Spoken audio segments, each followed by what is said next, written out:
All right, welcome to lesson 7.6. This is the last lesson in chapter 7.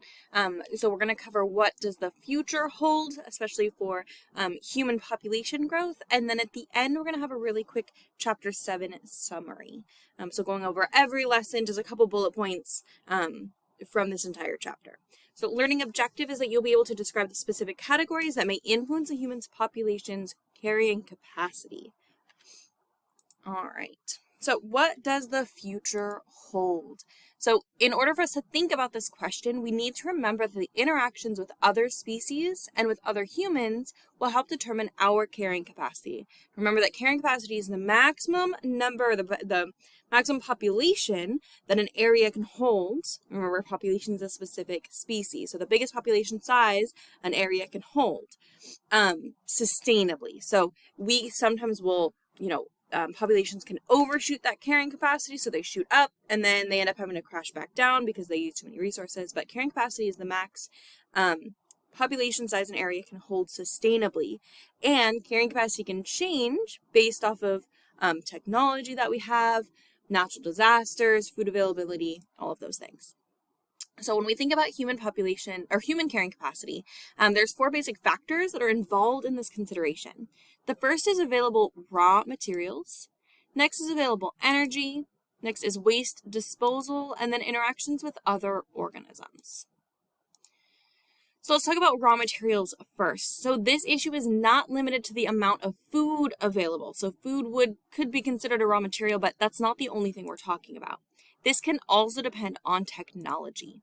So our lifestyle is tied to the use of other resources such as irrigation water, genetic research, and antibiotics. Those raw materials can affect our carrying capacity. The more antibiotics available in an area, the more irrigation water available in an area, the more food, the more we're able to prevent disease, the higher the carrying capacity could be. Next is going to be available energy. So this issue is similar to raw material. Increases in energy efficiency, so the better our technology gets, the better our houses and buildings get, the less energy that we need, or even cars. That means that we wouldn't need as much fossil fuels. Or if we develop more renewable fuels, we can also reduce our dependence on fossil fuels. We will talk about fossil fuels in our next unit. They are a finite resource, and that just means it's not renewable. It's not going to come back. When we use all of our fossil fuels, they are gone. We cannot get any more. All right, next is waste disposal. So pollution is the waste product of human activity. We have another definition of pollution. It's also just, it could be a nutrient that we have too much of or is somewhere that it shouldn't be, but it is the result of human activity. So lack of adequate sewage treatment and safe drinking water causes a large numbers of deaths. So places that have adequate sewage treatment and a lot of safe drinking water can have a higher carrying capacity because there's enough clean water to support more people. Areas that have water like this, that's going to make them sick, ill, and not live as long, that would be a lower carrying capacity. All right, and then we have interactions with other organisms. So we are not the only species of importance. This is a human being issue of we see ourselves as the most important things in the entire world, and you may see us that way, but we are not the only important species. We cannot live on this world alone. We have to take into account our interactions with other organisms. Every time we convert land to meet our needs, we are displacing other species from their habitats. So we are forcing other animals to find somewhere else to live, or that population may go extinct, which means we are no longer getting ecosystem services from them.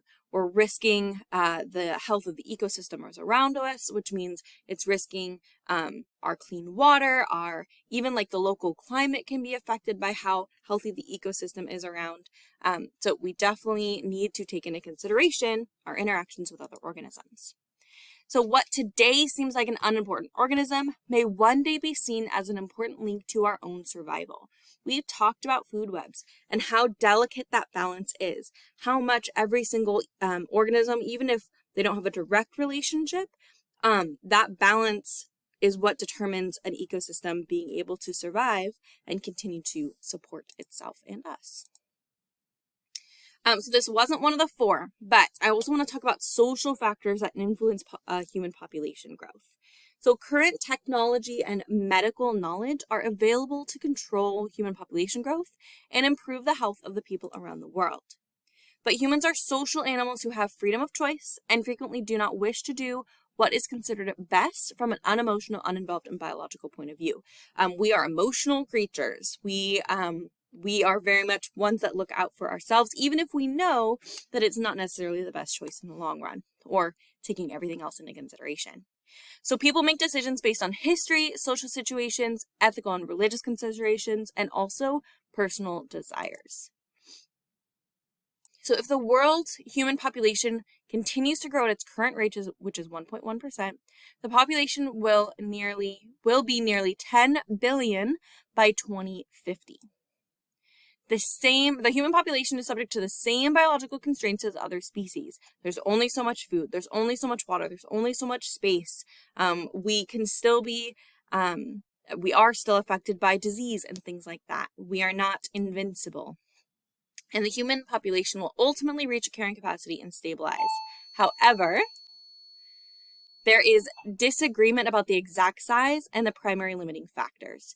So right now, this is what we see as like if our population continues to grow at the rate it is, we could be 15.6 billion by 2100, or if we make some changes, we could only be at 7.3 billion by 2100. But eventually we'll reach a peak. We'll most likely have a huge dieback where our population will crash, and then we'll even out, and that would be our carrying capacity. All right, so really quick summary of our chapter, 2 slides on this. The birth rate, which is natality, is the number of individuals entering the population by reproduction during a certain period. The death rate is the number of deaths in a population in a certain period. A typical population growth curve shows a lag phase, followed by an exponential growth phase, a deceleration phase, and a stable equilibrium phase at carrying capacity.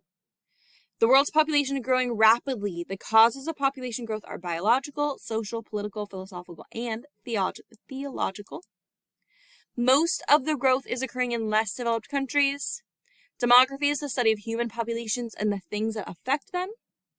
Population growth rates are determined by biological factors, but also by social and economic factors for humans.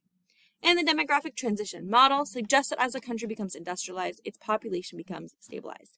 Hopefully each one of those bullet points sounded familiar. If it did not, you probably need to review or come ask me some questions.